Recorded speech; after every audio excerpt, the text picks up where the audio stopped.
KPMG Fréquence Banque. Bonjour à toutes et à tous. Après cette pause estivale, je suis ravie de présenter cette nouvelle édition de Fréquence Banque, l'émission de Radio KPMG qui fait le tour de l'actualité réglementaire et comptable bancaire. Nous sommes le jeudi 28 septembre 2023, au micro, Kenza Moulin. Avec moi aujourd'hui, 3 associés de KPMG France, Arnaud Bourdeil, responsable du secteur banque, Julien Bertrand, en charge du risque de crédit dans le département Financial Risk Management, et Sylvie Miette, responsable de la plateforme Finance Durable. Au cours de cette édition, nous ferons le tour d'horizon de l'actualité réglementaire bancaire estivale avec plusieurs publications de l'autorité bancaire européenne, notamment la nouvelle consultation sur les modifications apportées aux états déclaratifs des ratios MREL et TILAC, la version finale des nouveaux états de reporting encadrant le risque de taux dans le portefeuille bancaire et la mise à jour de la feuille de route de l'EBA sur les modèles internes. Ensuite, nous poursuivrons cette émission avec Julien Bertrand, qui présentera les résultats des tests de résistance 2023 menés par l'autorité bancaire européenne. Des résultats publiés le 28 juillet dernier. Enfin, nous clôturerons l'émission avec la désormais traditionnelle chronique verte de Sylvie Miette, qui décryptera les principaux sujets ESG de l'été. Mais commençons tout de suite avec le tour d'horizon de l'actualité bancaire avec vous, Arnaud Bourdeil. Bonjour Arnaud. Bonjour Kenza, bonjour à toutes et à tous. Comme vous, je suis très heureux de retrouver ce micro. KPMG Fréquence Banque. Entamons donc ce tour d'horizon avec la consultation lancée par l'EBA le 7 juillet dernier qui propose de modifier les normes techniques ou ITS applicables au reporting et aux états piliers 3 relatifs aux ratios MREL et TILAC. Pour rappel, ces ratios fixent les exigences minimales en matière de fonds propres en intégrant les instruments de dette qui pourraient être utilisés pour recapitaliser une banque en situation de résolution. Arnaud, pourquoi l'EBA a-t-elle lancé une nouvelle consultation sur ces ratios ? L'EBA souhaite refléter les changements apportés au cadre prudentiel qui sont entrés en vigueur ou entreront bientôt en vigueur, notamment en lien avec le règlement CRR2 ou encore avec la directive BRRD2. Des clarifications ont également été apportées sur les informations à communiquer dans les modèles de hiérarchie des créances. Absolument. L'ITS qui est mis en consultation introduit des modifications concernant, premièrement, les déductions des investissements dans les instruments de passifs éligibles des entités appartenant au même groupe de résolution. Deuxièmement, le régime d'autorisation préalable concernant le rachat d'instruments de passifs éligibles émis par les établissements. Et enfin, le détail des rangs de seniorité en cas d'insolvabilité. Cette consultation, que l'EBA a clôturée le 18 août dernier, est plus brève que d'habitude, Arnaud. En effet, dans la mesure où les modifications apportées ont un impact non significatif, l'EBA a volontairement réduit la période de consultation pour que ces amendements entrent en vigueur dès juin 2024. Restons avec l'EBA et toujours en matière de reporting, l'autorité a publié le 31 juillet 2023 la version finale de son ITS sur les déclarations liées au risque de taux d'intérêt dans le portefeuille bancaire, connu sous l'acronyme anglais d'IRRBB pour Interest Rate Risk in the Banking Book. Cette publication complète l'intégration dans le droit communautaire des normes bâloises sur l'IRRBB et revêt une importance cruciale dans le contexte actuel de hausse des taux d'intérêt. Tout à fait, Kenza. Dans un contexte de forte inflation et d'augmentation rapide des taux d'intérêt directeurs, la gestion du risque de taux nécessite un suivi régulier et précis pour bien en appréhender tous les impacts. Concrètement, l'EBA introduit 13 états de reporting réglementaires dédiés au risque de taux, dont l'objectif est à la fois de simplifier les déclarations et d'améliorer la qualité des données. Je rappelle que ces données ne sont aujourd'hui pas du tout intégrées dans un reporting réglementaire préformaté de type COREP, comme cela va être le cas demain. Autrement dit, cet ITS vise à fournir aux superviseurs des données comparables entre établissements pour surveiller le risque de taux et s'assurer qu'ils mettent bien en œuvre la nouvelle réglementation sur le risque de taux publiée il y a 1 an, dont on avait d'ailleurs parlé sur ces ondes. Mais si je comprends bien, en contrepartie, les établissements vont devoir produire de nouveaux états, comme ce qui est fait actuellement pour les reportings COREP et FINREP. Oui, Kenza, avec une fréquence trimestrielle pour la plupart d'entre eux et dans les mêmes délais que les autres reportings prudentiels actuels, ceci va donc indéniablement alourdir la charge de travail des banques chaque trimestre. Il y a néanmoins une bonne nouvelle, le principe de proportionnalité est introduit et va permettre aux établissements non complexes et de petite taille de produire des déclarations simplifiées. La granularité des informations à déclarer dépendra alors de la taille de l'établissement. Enfin, ces nouveaux états de reporting seront intégrés dans ce que l'on appelle le Framework 3.4, qui entrera en vigueur dans un an, le 30 septembre 2024. Comme vous le disiez Arnaud, il y a quelques instants, c'est un sujet important, qui fait d'ailleurs partie des priorités de supervision de la BCE. Dans ce cadre, l'EBA a annoncé le 7 août dernier qu'elle allait collecter des données sur le risque de taux d'intérêt dans le portefeuille bancaire auprès de plusieurs établissements. Avec quel objectif, Arnaud ? L'objectif de cette collecte est de fournir aux autorités compétentes les données nécessaires à la surveillance et à la supervision des risques liés aux fluctuations des taux d'intérêt dans un contexte d'inflation élevée et de hausse des taux. Cette collecte sera réalisée de manière ad hoc et adoptera une approche proportionnée. En effet, elle s'appliquera uniquement aux établissements qui publient déjà des données relatives à l'IRRBB dans le cadre de l'exercice QIS, Quantitative Impact Study. Et je précise à nos auditeurs que cette collecte aura lieu sur la base des données au 31 décembre 2023.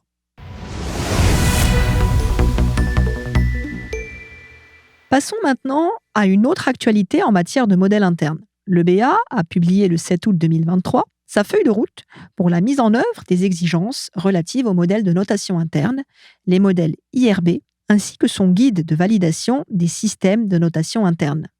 Alors, l'objectif de ces publications est de clarifier la feuille de route et les exigences applicables au modèle IRB, notamment dans un contexte prudentiel mouvant avec la prochaine entrée en vigueur de la réglementation CRR3, qui se fait encore attendre d'ailleurs. Dans cette publication, l'EBA précise que les exigences de révision des modèles IRB, ce qu'on appelle IRB Repair, relatifs aux classes d'exposition pour lesquelles l'approche avancée ne sera plus applicable sous CRR3, peuvent être reportées par les établissements jusqu'à l'entrée en vigueur du futur texte. Et pendant cette période, Arnaud, les banques pourront donc demander à revenir à une approche IRB moins sophistiquée. Absolument. Tout comme ils pourront demander à bénéficier de l'utilisation partielle de l'approche standard pour ces portefeuilles. Alors, au-delà de cette feuille de route, l'EBA a également publié un guide détaillant les éléments permettant la validation d'un modèle IRB. Oui, dans la mesure où les établissements doivent valider leur modèle interne pour pouvoir les utiliser, ce guide permettra d'évaluer la fiabilité du modèle ainsi que les hypothèses retenues. Ce guide clarifie aussi la relation au sein des établissements entre la fonction de validation avec les autres départements liés à la gouvernance comme la direction des risques ou l'audit interne. Enfin, ce guide précise le rôle de la fonction de validation au cours du cycle de vie d'un modèle, qui inclut notamment des vérifications initiales, mais aussi tout au long de la vie du modèle. On encourage donc les établissements qui utilisent des modèles internes pour calculer leur ratio de solvabilité à prendre connaissance de ce guide et à le lire avec la plus grande attention. Avant de terminer ce tour d'horizon de l'actualité réglementaire, disons quelques mots, Arnaud, sur la sanction publique de la Banque centrale européenne à l'encontre de Volksbank N.V.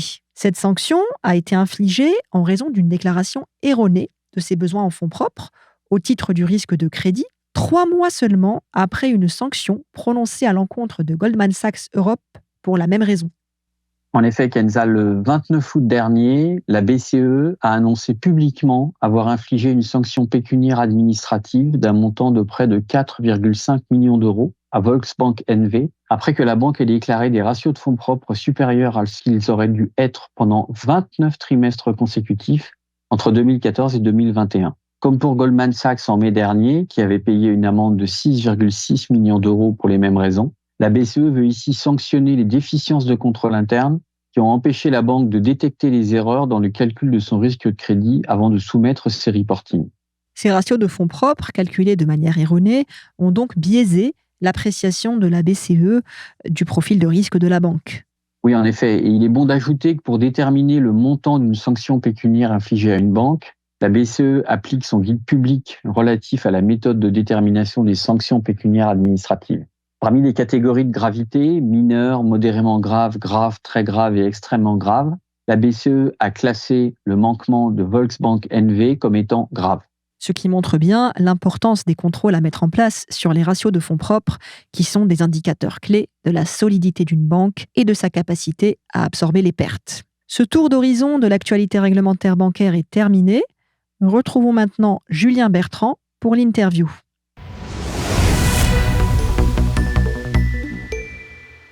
Le BA a publié le 28 juillet dernier les résultats de son stress test biannuel portant sur 70 banques de la zone euro. Avec nous aujourd'hui, Julien Bertrand, qui va nous présenter les résultats de ce test de résistance européen. Bonjour Julien. Bonjour Kenza, bonjour à toutes et à tous. Avant d'entrer dans le vif du sujet, pourriez-vous éclairer nos auditeurs sur ce qu'est un stress test et pourquoi cela est si important pour le secteur financier ? Bien sûr. L'exercice de stress test, c'est en réalité une simulation, menée tous les 2 ans depuis 2012 par l'autorité bancaire européenne. Il consiste à évaluer la résilience des banques face à des conditions économiques et financières dites extrêmes. Cette évaluation est vitale puisqu'elle permet aux régulateurs de cerner les faiblesses potentielles du système bancaire et ainsi de prendre des mesures préventives. Pourriez-vous nous en dire plus sur les hypothèses du millésime 2023 ? Comme pour chaque campagne de stress test, le BA définit 2 scénarios. Un scénario central, basé sur les prévisions économiques actuelles, et un scénario adverse, fondé quant à lui sur des événements spécifiques, tels que 2 années consécutives de récession. Je rappelle d'ailleurs à nos auditeurs que le précédent exercice de stress test avait été décalé d'1 an à 2021, en raison de la pandémie Covid-19. Lors de ce millésime 2021, l'exercice portait sur les 50 plus grandes banques de l'Union européenne, soit une couverture d'environ 70% des actifs du secteur bancaire, avec un scénario plus contraignant que celui de 2018. Le but étant de tester la résilience du secteur bancaire de l'Union européenne dans le contexte de la pandémie.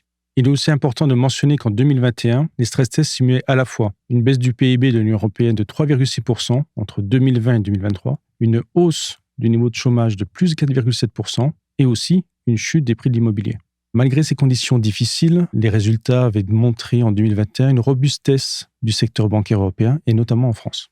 Quels avaient été les principaux enseignements de cet exercice en 2021 ? Cet exercice avait permis d'identifier plusieurs points essentiels.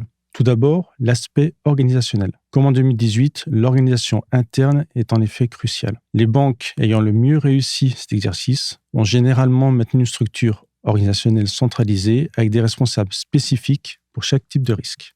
Deuxième point clé, la communication. Une communication claire s'est avérée essentielle, non seulement entre les différentes parties prenantes, mais également avec la JST.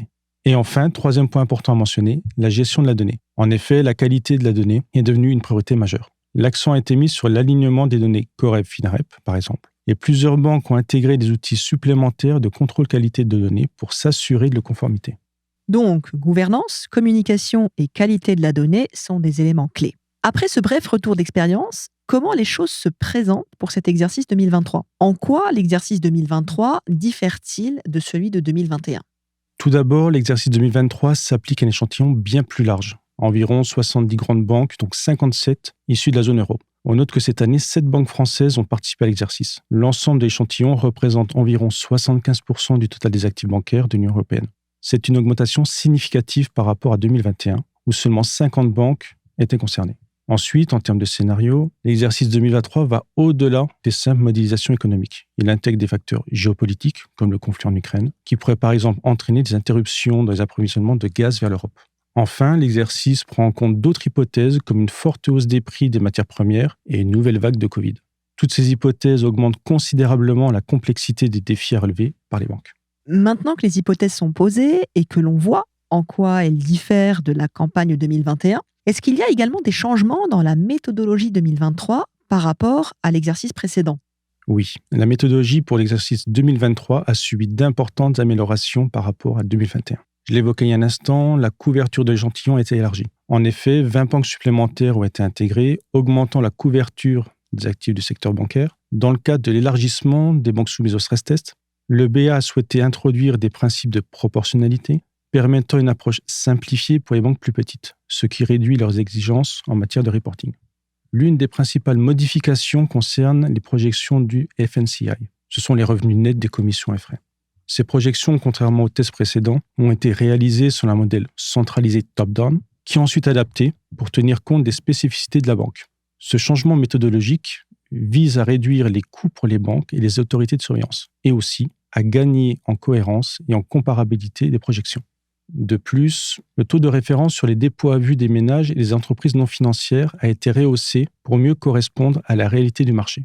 Enfin, le risque de crédit a été évalué par secteur avec un scénario qui inclut désormais une ventilation sectorielle du PIB réel global par la valeur ajoutée brute réelle. Cette ventilation couvre environ 16 secteurs, correspondant globalement au premier niveau de la décomposition NAS2 d'Eurostat. Cette nouvelle approche sectorielle a été motivée par des événements récents, comme la pandémie Covid-19, et des évolutions géopolitiques, qui ont démontré que les risques peuvent impacter différemment les secteurs économiques.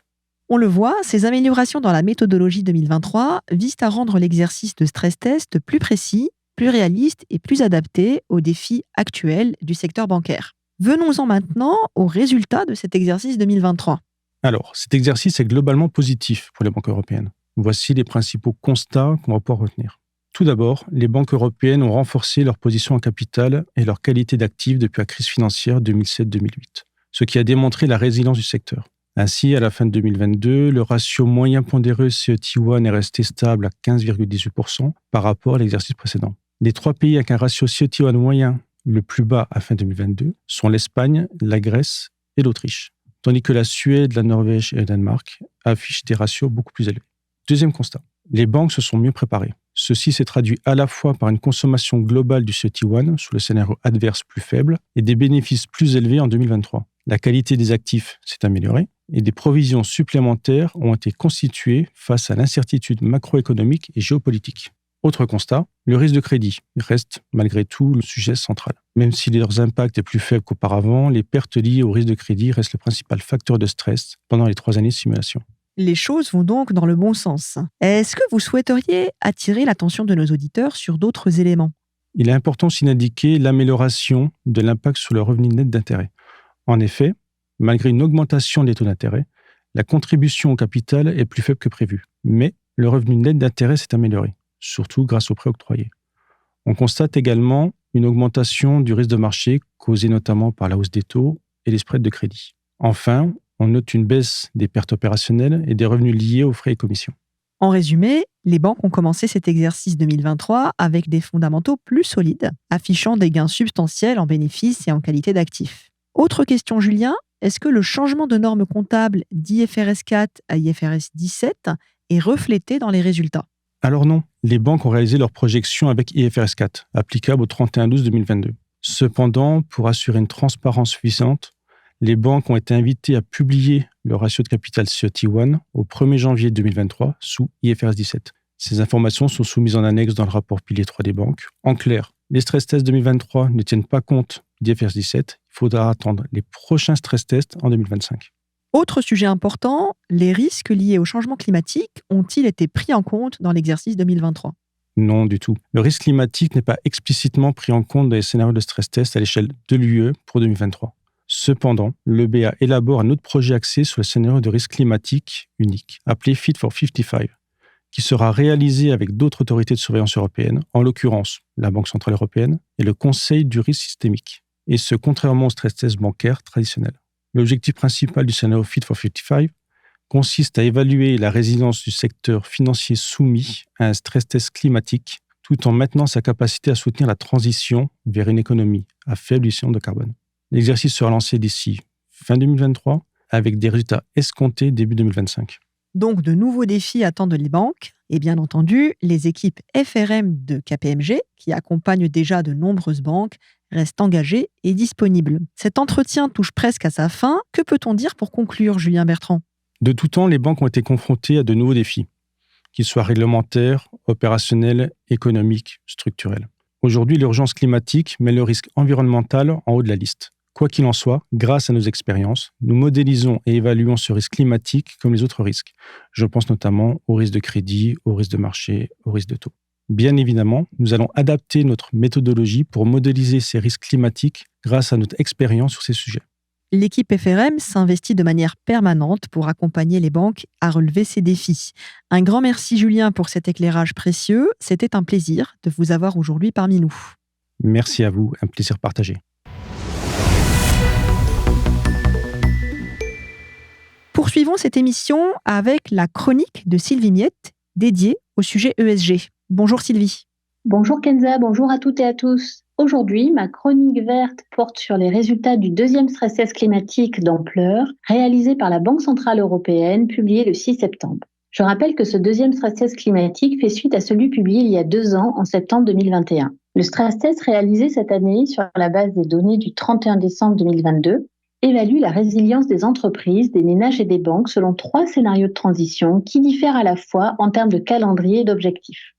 Le premier scénario fait référence à une transition accélérée, selon les termes de la BCE, dans laquelle les politiques et les investissements verts seraient mis en œuvre de façon anticipée et entraîneraient une réduction des émissions d'ici 2030 en ligne avec les objectifs de l'accord de Paris.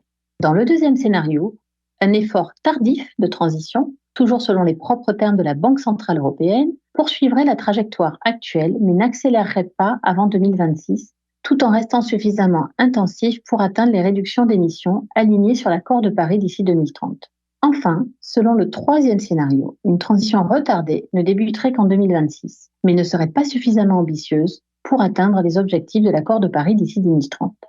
Que révèle cet exercice ? Les résultats montrent qu'une transition plus rapide bénéficie clairement aux entreprises et aux ménages. En effet, une telle transition implique certes davantage d'investissements et de coûts énergétiques plus élevés à court terme, mais les risques financiers baissent de manière significative à moyen terme. Les bénéfices des entreprises et le pouvoir d'achat des ménages sont affectés de manière moins négative dans la mesure où les investissements anticipés en énergie renouvelable réduisent plus rapidement la facture énergétique. Toujours selon ce scénario de transition accélérée, les investissements verts réalisés par les entreprises de la zone euro atteignent 2 000 milliards d'euros à horizon 2025, alors qu'ils ne s'élèvent qu'à 500 milliards d'euros dans les 2 autres scénarios. Dans les 2 derniers scénarios, à terme, les investissements verts dépasseraient les montants de la transition accélérée en 2030 et s'élèveraient à 3 000 milliards d'euros. Selon la Banque centrale européenne, pour qu'un rattrapage s'opère entre les différentes hypothèses, il convient d'augmenter rapidement les investissements verts, ce qui accroît les coûts pesant sur les entreprises, en particulier dans les secteurs à forte intensité énergétique. Je pense ici au secteur manufacturier, aux industries minières, à l'électricité, avec des dettes qui augmentent et des bénéfices qui baissent 2 fois plus que pour une entreprise lambda de la zone euro. Ce qu'il est important de retenir des résultats de ce stress test, c'est que si les entreprises sont menacées, les banques qui leur ont accordé des prêts le sont a fortiori. Dans l'effort tardif de transition, les banques peuvent s'attendre à une augmentation de plus de 100% de leur risque de crédit d'ici à 2030 par rapport à 2022. Tandis que dans la transition accélérée, cette hausse n'est que de 60%. Vous l'aurez compris, retarder la transition entraîne des coûts et des risques nettement plus élevés à long terme. En effet, la mise en œuvre de la décarbonation des portefeuilles est donc un enjeu clé pour les banques, car ceci permettra de réduire l'exposition aux risques de transition et aux risques physiques.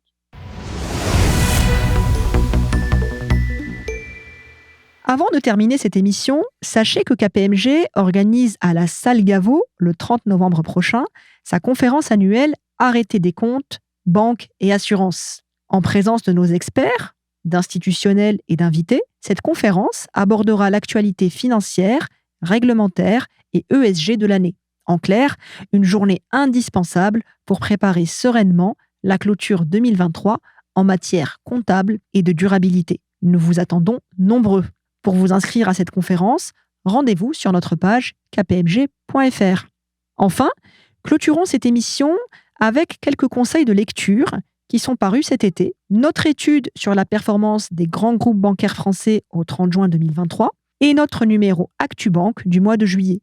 Ces 2 publications sont adressées à l'ensemble de nos abonnés et sont aussi disponibles sur kpmg.fr. Cette émission est maintenant terminée. Un grand merci pour votre attention. N'hésitez pas à télécharger notre application Radio KPMG sur l'App Store ou Google Play. Vous pourrez ainsi écouter ou réécouter toutes les émissions de notre radio. Très bonne journée à tous. KPMG, Fréquence Banque.